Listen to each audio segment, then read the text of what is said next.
আর্তচিৎকারে মেলেনি সারা, ছিল না কেউ পাশে শত্রু ছাড়া। আব্রু লুট করে চেপেছে টুটি জোরে, দুচোখ বেয়ে শুধু রক্তধারা। মৃত্যু ঘটে গেল তৎক্ষণাৎ, ঘোষণা করে রবিরাত প্রভাত। জনতার সোচ্চার চাইছে সুবিচার, মৌন ছিল শুধু দস্যু যারা। কবি অজিত কুমার করের কবিতা শোকগাথা কোথায় যেন আমাদের নাড়িয়ে দেয়। সাম্প্রতিক সময়ের মাইলস্টোন ট্র্যাজেডি আমাদের হৃদয়ে এক গভীর ক্ষত রেখে গেল। এই নির্মম বিষাদগ্রস্ত সময়ে আমরা এনটিভি পরিবার শোকে মুহ্যমান। দর্শক, আমন্ত্রণ জানাচ্ছি এনটিভির নিয়মিত আয়োজন সংলাপ প্রতিদিন আমাদের সাংস্কৃতিক সংগ্রাম অনুষ্ঠানে। আজ আমাদের সাথে এনটিভির স্টুডিওতে উপস্থিত আছেন একজন সংগ্রামী মানুষ। তিনি একাধারে একজন পর্বতারোহী, লেখক, থিয়েটার অ্যাক্টিভিস্ট। তিনি একরামুল হাসান শাকিল। চলুন কথা বলে আজকের অতিথির সাথে। কেমন আছেন আপনি? হ্যাঁ, আমি ভালো আছি। আপনি কেমন আছেন? হ্যাঁ, জি। আমাদের দেশের একটা কথা অনুষ্ঠানের শুরুতে বলতেই হয় যে দেশের রাজনৈতিক যে পট পরিবর্তন গত বছর থেকে আমরা দেখছি এবং অস্থির একটা সময় চলছে আমাদের চারিদিকে। আমরা সবাই উদ্বিগ্ন, এর মধ্যে বিভিন্ন দুর্ঘটনাও ঘটছে। সাম্প্রতিক সময় মাইলস্টোনের যেই ট্র্যাজেডি ঘটে গেল, এতগুলো শিশু নিহত হলো। তো এত কিছুর পরেও আমাদের একজন শাকিল আছেন, আমাদের একজন এভারেস্ট জয়ী একজন হিরো আছেন। এগুলো আমাদের সত্যিই মানে আশা জাগায়। এত কিছুর পরও এত হতাশা, এত বিষাদগ্রস্ততা, এত না পাওয়া। আপনার কাছে এই অর্জন, আপনার নিজের মূল্যায়ন আমরা যদি শুনতে চাই, আসলে কেমন লাগে? শুরুতেই যে মাইলস্টোনের যে আমাদের একটা দুঃখজনক ঘটনা ঘটে গেল, সেটা নিয়ে তো আমরা সবাই কি বলবো যে হতভাগ হয়ে আছি, হতবিহ্বল হয়ে আছি। তো এত এত শিশু, যেখানে আজকেও একজন মারা গেল, তো প্রতিদিনই এরকম হচ্ছে। জানি না সামনে আমাদের কি দেখতে হচ্ছে। তো এই এত এত দুর্ঘটনা আমাদের চারপাশের যে মানে আমরা হয় না যে মনে হয় যে প্রতিদিন নিউজের দিকে তাকালে বা পত্রিকাতে আমরা প্রতিদিন আমাদের শোক পালন করতে হচ্ছে। তো সেই জায়গা থেকে সেটা তো আমাদের আছেই, সেই শোক নিয়েই আমাদেরকে বাঁচতে হয় এবং ভবিষ্যতেও হবে।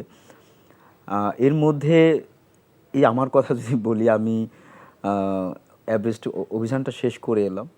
তো এই শোকের মধ্যে এই ছোট ছোট আমাদের যে একটু সম্ভাবনার যে সম্ভাবনা যে দেখি বা সফলতাগুলো দেখি, সেগুলো নিয়ে আমরা একটু স্বপ্ন দেখতে চাই। ঠিক যেই সময়টায় আপনি আপনার অভিযানটি শুরু করেন, তো তখনও কিন্তু দেশের রাজনৈতিক একটা অস্থিতিশীল অবস্থা ছিল এবং এই বছরের ফেব্রুয়ারি মাসে আপনি তো কিভাবে এমন একটি চিন্তা মাথায় আসলো ওই সময় যে আমি হেঁটে এক দেশের এক প্রান্ত থেকে আরেক দেশের আরেক প্রান্তে এভারেস্টে চলে যাব?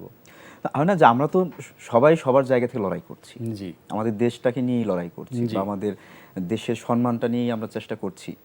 তো সেই জায়গা থেকে আমার এই পর্বত আরোহণ এটা তো শুরু করেছি আরো এক যুগ আগে থেকে। তো সেই জায়গা থেকে সবারই হয় না যে একটা ইচ্ছে থাকে যে একজন ক্রিকেটার যখন স্বপ্ন দেখে যে আমি একজন ক্রিকেটার হব, তখন তার স্বপ্ন থাকে যে আমি ন্যাশনাল টিমে খেলবো, চান্স পাবো, তারপর আমি ওয়ার্ল্ড কাপ খেলবো, এবং আমরা স্বপ্ন দেখি যে আমরা ভবিষ্যতে ওয়ার্ল্ড কাপ জিতবো। তো সেই জায়গা থেকে যেহেতু পর্বত আরোহণটা একটা স্পোর্টস, তো আমাদের এভারেস্টটাকে আমরা ধরি যে পর্বত আরোহীদের সর্বোচ্চ যে ওয়ার্ল্ড কাপ, সেটাই। তো সেই জায়গা থেকে আমি যখন পর্বত আরোহী হওয়ার স্বপ্ন দেখি, পর্বত আরোহণের জন্য প্রিপারেশন নিচ্ছিলাম, তো তখনই এই এভারেস্টের স্বপ্নটা বুনি। আচ্ছা। তো হয় না যে এত এত পরিবর্তনের মধ্যেও শুরু করে দিয়েছিলাম। আমার কাছে আমার জানার ইচ্ছা ছিল যে ধরেন আপনার আমি যদি বিগত বছরের 5 আগস্টের পরবর্তী সময়ের কথা বলি, যে আমার দেশের যে সংকটময় একটি অবস্থা চলছিল, তো ওই সময় আপনার কাছে মনে হলো না যে না ঠিক আছে আমি এখন এটা করব না, পরে করব, এমন কোনো চিন্তা কি মাথায় এসেছিল ওই সময়? না, আমার তো তখন আমার এটা আরো স্পৃহাটা আরো বেড়ে গেছে। আচ্ছা, যে আমার এত পরিবর্তন হতে পারছে, নতুন তারুণ্যের যে দেশ বাংলাদেশ, যে পরিবর্তনটা এলো 5ই আগস্টের পরে, তো এটা আমরা তো তরুণদেরকে নিয়ে স্বপ্ন দেখি, তো এই পরিবর্তনটা আসলো। তো সেখান থেকে আমার মনে হলো যে তাহলে তরুণদেরকে প্রতিনিধিত্ব করি আমি আমার জায়গা থেকে। খুবই পজিটিভ। অনেকেই হয়তো জানেন না যে আপনার একটি কি বলবো যে খুব কঠিন সংগ্রামী একটি জীবন আছে, এবং কি বলবো যে আপনি এমনও হয়েছে উত্তর আবদুল্লাপুর মাছের আড়তে কাজ করেছেন, সেখানে আপনি কাজ করে আপনি পড়াশোনা করেছেন, তারপর সেখান থেকে আবার আপনি টিএসসি এসে রিহার্সাল করেছেন, আপনি থিয়েটারের সাথে যুক্ত আছেন। এ- এই এই স্ট্রাগলটার কথা শুনতেই চাইবো যে আপনার ওই সময়গুলো কেমন ছিল, মানে কিভাবে আপনার এই যে জীবনের গল্পগুলো, আপনি গাজীপুরে থাকতেন, ওখানে স্কুলে পড়াশোনা করেছেন, তা আমাকে একটু বলবেন যে এই যে বিশেষ করে যে এই গল্পটা আমরা একটু দর্শককে মানে জানাতেই চাই। আচ্ছা। আমি সে সময় গাজীপুর শালনাতে আমি মেসে থাকি। আচ্ছা। তো ঢাকায় পড়াশোনা করছি, সেখান থেকে এসে ক্লাস করছি। এর মধ্যে থিয়েটারের সদস্য হলাম, থিয়েটারে কাজ করার একটা স্বপ্ন নিয়ে। পদাতিক নাট্য সংসদ। পদাতিক নাট্য সংসদ বাংলাদেশের সাথে আছি দীর্ঘ 1 যুগ যাবত। জি। তো তখন হঠাৎ মনে হলো যে গাজীপুর মানে শালনা থেকে এসে ক্লাস করি, ক্লাস শেষ করে আবার চলে যাচ্ছি টিএসসিতে, টিএসসি অথবা শিল্পকলায় নাটকের রিহার্সাল করতে। এই যে দিনে দুপুরবেলার যে মাঝখানে তখন খাবার হয়তো একটা সিঙ্গারা খাচ্ছি, ওখান থেকে আবার ফিরে যাওয়া। আবার সেই রিহার্সাল সন্ধ্যায় হতো, সেই রিহার্সাল শেষ করে যখন আবার বাসায় পৌঁছাতাম তো রাত 2টা 2:30 বেজে যেত। তখন এই ফ্লাইওভারগুলো ছিল না, কিছুই ছিল না। তো তখন অনেক জ্যাম ছিল, রেল মানে এই যে রেল ক্রসিং এর যে সিগন্যালগুলো ছিল, তো সবকিছু নিয়ে তখন মনে হলো ঢাকায় চলে যাই। তো ঢাকায় চলে আসি, কিন্তু আমার বাসায় থেকে যে খরচটা দেয়া হতো সেটাতে আমার কোনোভাবেই ঢাকায় থেকে পড়াশোনা করার সুযোগটা ছিল না। তো বাবা কি করতেন? আমার বাবা কৃষক। কৃষক আমার বাবা একদম কৃষক ছিলেন। শালনাতেই? না, আমাদের বাড়ি হলো গাজীপুরের কালিয়াকুড়ে। কালিয়াকৈর। হ্যাঁ, তো কালিয়াকুড়ের ফুলবাড়িয়া নামক একটা আমাদের গ্রাম, ফুলবাড়িয়া উপজেলা, এই ইউনিয়ন আর কি, ইউনিয়নে বাগচালা গ্রামে। তো একদম প্রত্যন্ত গ্রামের থেকে উঠে আসা। তা আমি এখনো কিন্তু জমিতে চাষ করি, হাল চাষ করি। এখনো আমার বাবা গত হয়েছেন, তো তারপর থেকে আমাদের পরিবারে হাল ধরতে হচ্ছে। আমার মা এবং ছোট 2 ভাইকে নিয়ে আমরা একসাথেই কাজগুলো করছি। তখন আপনি কিসে পড়তেন যখন আপনি উত্তর আব্দুল্লাহপুরে মাছের আড়তে কাজ করেন? তখন আমি টেক্সটাইলে পড়ছিলাম, টেক্সটাইল ইঞ্জিনিয়ারিং। আচ্ছা, মানে কোন ইউনিভার্সিটিতে? এটা আমি ডিপ্লোমা করছিলাম কলেজ ইয়েতে, 4 বছরের ডিপ্লোমা হচ্ছিল। তো সে সময়টাতে তো তখন ভোরবেলায় মাছের আড়তে কাজ করছি, কারণ কিছু তো করতে হবে। কি কাজ করতেন সেটা বলেন।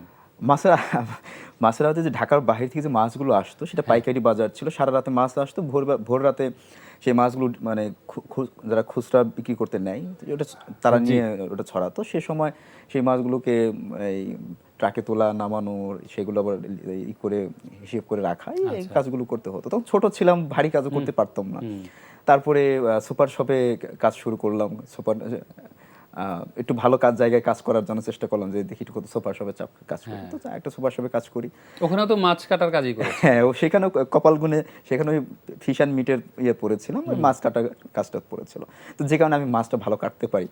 খুব ভালো। তো যাই হোক, তারপরে ঢাকা শহরে অনেক কাজই করেছি, যে হয় না লিফলেট বিলি করা, বিভিন্ন সময় ইভেন্টের বিভিন্ন ভলান্টিয়ার সার্ভিসগুলো ইয়েগুলো করা তো করেছি।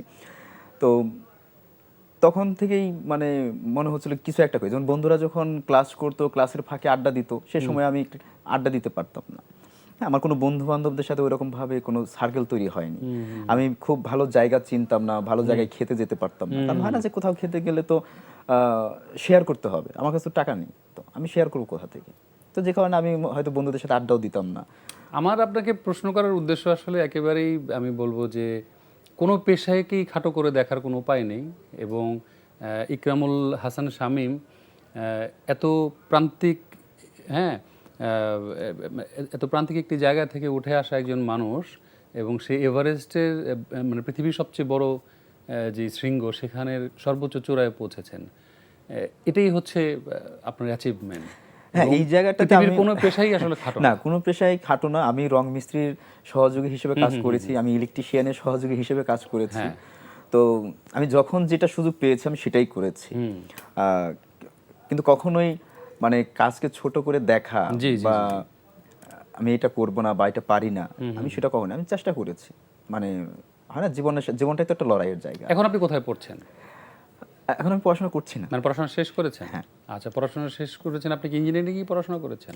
হ্যাঁ, আমি মানে ইয়েতেই পড়াশোনা করেছি, যে বস্ত্র এতেই পড়াশোনা করেছি। আচ্ছা, তো এখন পড়াশোনার পরবর্তী সময়ে আপনার মানে চিন্তা ভাবনা কি?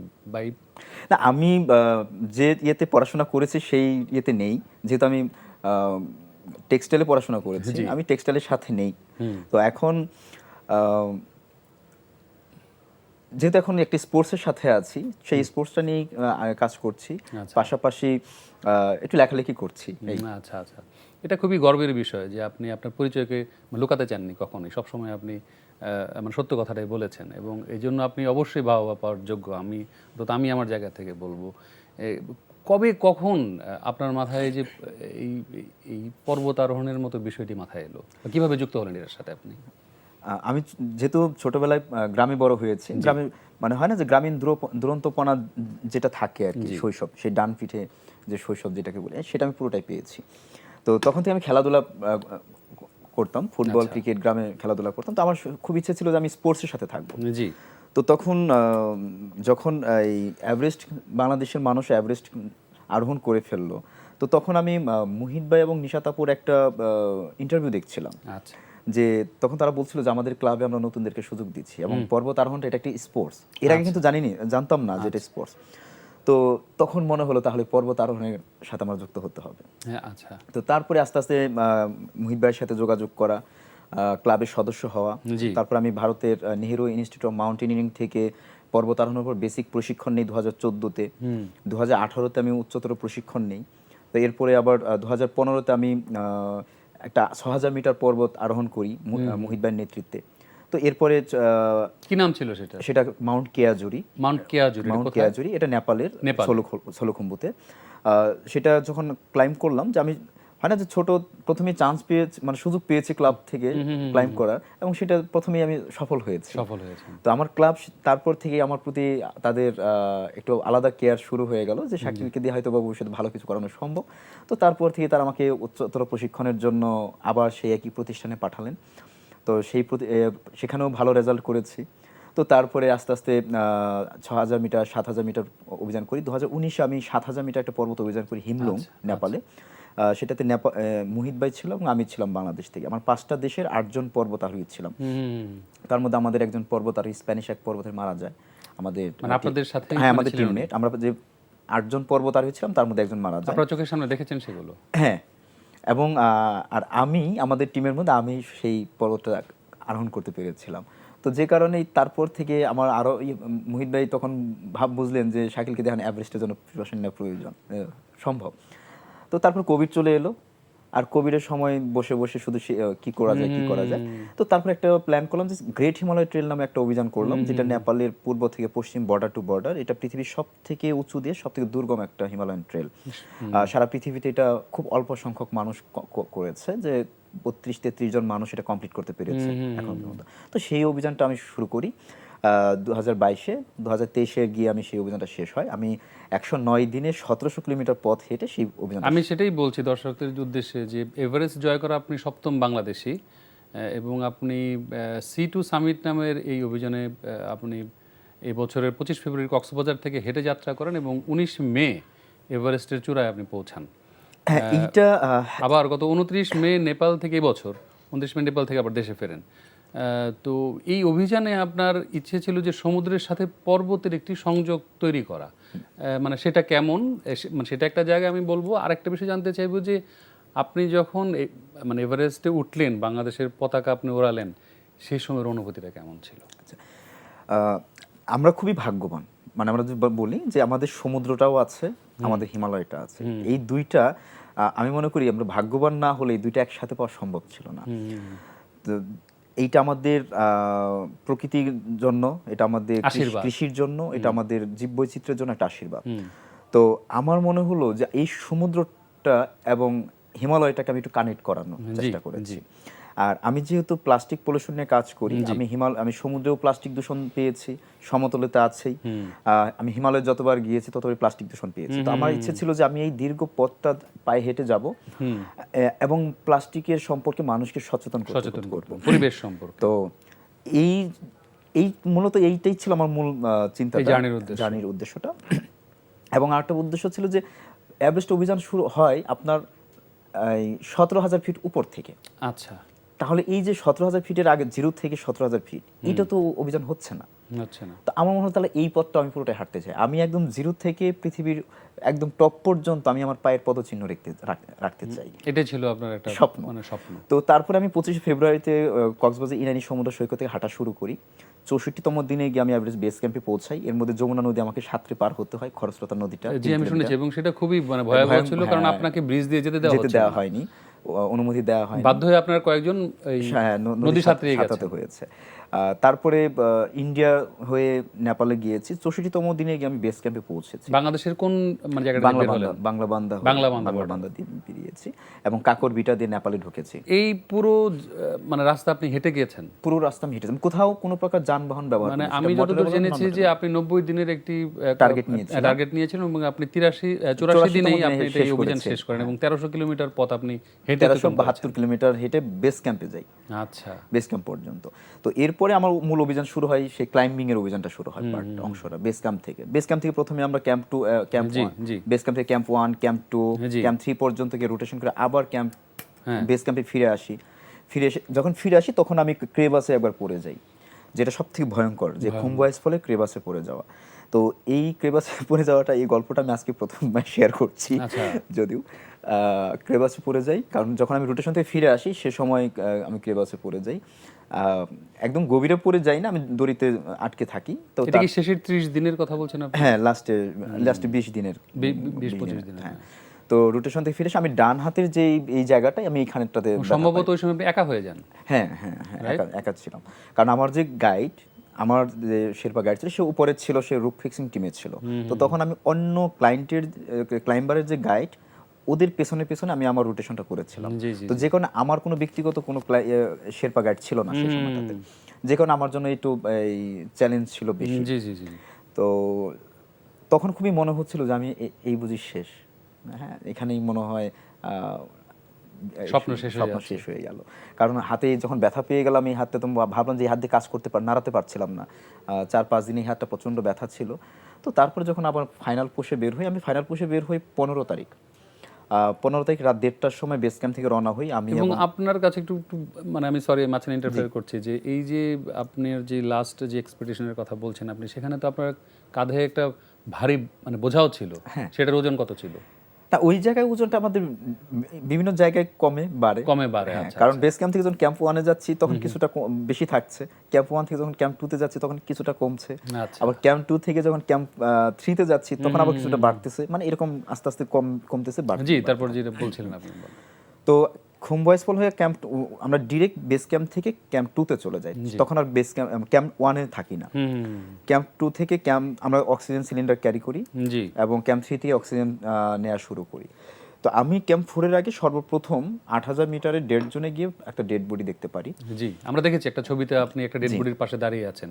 তো সেই ডেড বডিটা তার সাথে সেই মানুষটা 3 দিন আগে মারা গেছে। আচ্ছা। এবং তার সাথে আমরা বেস ক্যাম্পে একসাথে আড্ডাও দিয়েছি। কোন দেশের অভিযাত্রী? সে ফিলিপাইনের একজন। আমরা একসাথে আড্ডাও দিয়েছি। সে মারা গেছে, তার ডেড বডিটা দেখি ক্যাম্প 4-এ গেলাম। ক্যাম্প 4-এ গিয়ে পৌঁছাই আমরা 1:30টা নাগাদ, দুপুর 1:30টা নাগাদ। তারপরে আমরা পুরো বিকেলটা ওখানে কাটাই। কাটানোর পরে আমরা সন্ধ্যা 8:45টার দিকে আমরা ক্যাম্প 4 থেকে আমরা সামিটের উদ্দেশ্যে রওনা হই। এবং সেদিন প্রচন্ড ওয়েদার খারাপ ছিল, এতটাই ওয়েদার খারাপ ছিল যে মানুষ যারা আগে গিয়েছিল তারা ফিরে আসতেছে। এবং যখন আমি খুব ভোরে রওনা হয়েছিল? না, সন্ধ্যা 8:30টার দিকে। তো সারা রাত সেই মানে খারাপ আবহাওয়ার মধ্যেই ক্লাইম্বিং করছি, উপরে উঠছি।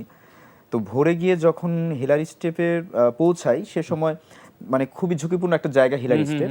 এটা মানে ওই জায়গাটা খুবই চ্যালেঞ্জিং জায়গা। সেখানে গিয়ে একটা ডেড বডি, অনেক পুরনো একটা ডেড বডি, যার মাথার কাছে আমার পা রেখে দাঁড়িয়ে আছে। হ্যাঁ, জি জি জি। তো উপরে দেখছি যে ঝুলে আছে 4-5 জন, আমার সামনে পর্বতারোহীরা ঝুলে আছে। তারা খুব লড়াই করছে উপরে ওঠার জন্য, জীবনের সর্বোচ্চ শক্তি ব্যয় করছে। নিচের দিকে তাকিয়ে দেখছি যে একটা ডেড বডি আমার মাথার পায়ের কাছে। তো ওই সময়টাতে আমার যত প্রকার নেগেটিভ বিষয়গুলো আছে মাথায় তখন ঢুকছিল। তো তখন আমি মানসিকভাবে ভেঙে পড়ি। আগে থেকে তো জানতেন যে এরকম ডেড বডি আছে, মানে আপনি সিচুয়েশনের মধ্যে পড়বেন সেটা তুমি জানতেন। এবং ওয়েদার এত খারাপ হচ্ছিল, সে সময় মনে হচ্ছিল যে আমাকে ফিরে যেতে হবে। সবাই ফিরে যাচ্ছে, অনেকেই ফিরে যাচ্ছে, সামনে খুব কম সংখ্যক মানুষ। তো আমার তখন একটা মাথায় আসলো যে আমি আজকে 84 দিন আগে আমি সমুদ্র সৈকত থেকে রওনা হয়েছি, ইনানি বিচে ছিলেন, যমুনা নদী পার হয়েছি।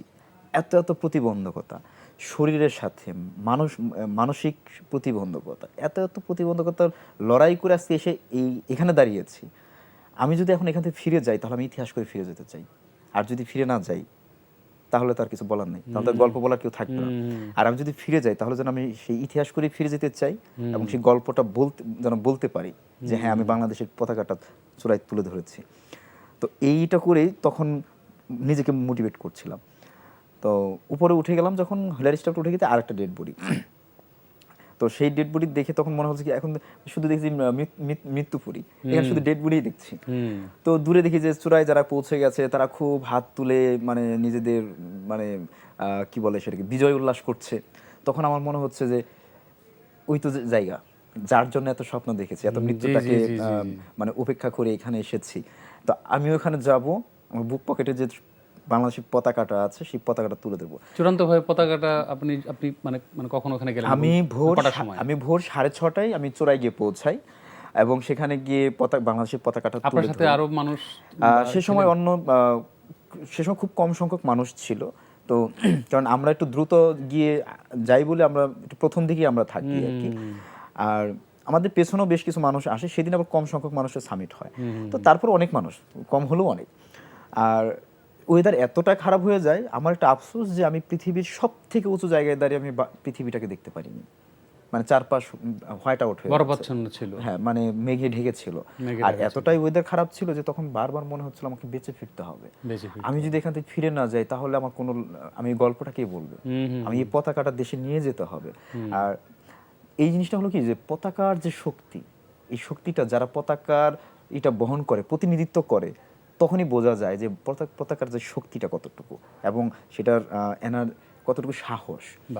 তো তখন আমি হাতের গ্লাভস খুলে ফেলি, ওয়েদার খারাপ হয়ে যাওয়ার কারণে আমি করতে পারছিলাম না।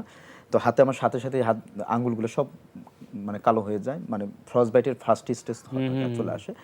এবং আমি তখন যখন ছবি তুলছিলাম তখন আমার স্নো গগলসের আমার যে অক্সিজেন মাস্ক লাগানো ছিল সেই জলীয় বাষ্পে আমার সানগ্লাসটা হয়ে যাচ্ছে, ঘোলা হয়ে যাচ্ছে, দেখতে পাচ্ছিলাম না। তো সানগ্লাসটা তখন খুলে ফেলি। তো তখন মনে হচ্ছিল যে আমি যদি বাঁচতে চাই তাহলে আমাকে দ্রুত নেমে যেতে হবে। আর দ্রুত নামতে হলে উপরে যে ছবি তোলা মানে পৃষ্ঠপোষকতাদের যে ছবিগুলো নিয়ে ছবি তোলা সেগুলো শেষ করতে হবে। সেই জন্য আমার হাত খুলতেই হবে, চোখের চশমা খুলতেই হবে। তারপর চূড়ান্তভাবে যখন পতাকা করলেন, তো যখন পতাকা তুলে ধরলাম তখন মনে হচ্ছিল এই পৃথিবীর রাজা আমি, সব কষ্ট আপনি সব কষ্ট মুছে গেছে। তখন আমার মনে হলো যে এত লড়াইয়ের পরেই তো সফলতা আসে। হ্যাঁ জি জি নিশ্চয়ই। আমাদের আলোচনা করার ইচ্ছা ছিল, আগ্রহ ছিল, আমি জানি বা অনেকেই জানেন না যে আপনি ভ্রমণ নিয়ে লেখালেখিও করেন এবং থিয়েটার করছেন, আপনি এই যে পর্বতারোহণ নিয়ে কাজ করছেন। তো আপনাদের মতো তরুণদের হাত ধরে আগামীর বাংলাদেশ রচিত হবে নিশ্চয়ই একদিন, এবং পৃথিবীর শ্রেষ্ঠ যে সর্বোচ্চ চূড়াশৃঙ্গে বাংলাদেশের পতাকা আপনাদের মতো তরুণদের হাত ধরেই মানে সমুজ্জ্বল থাকবে।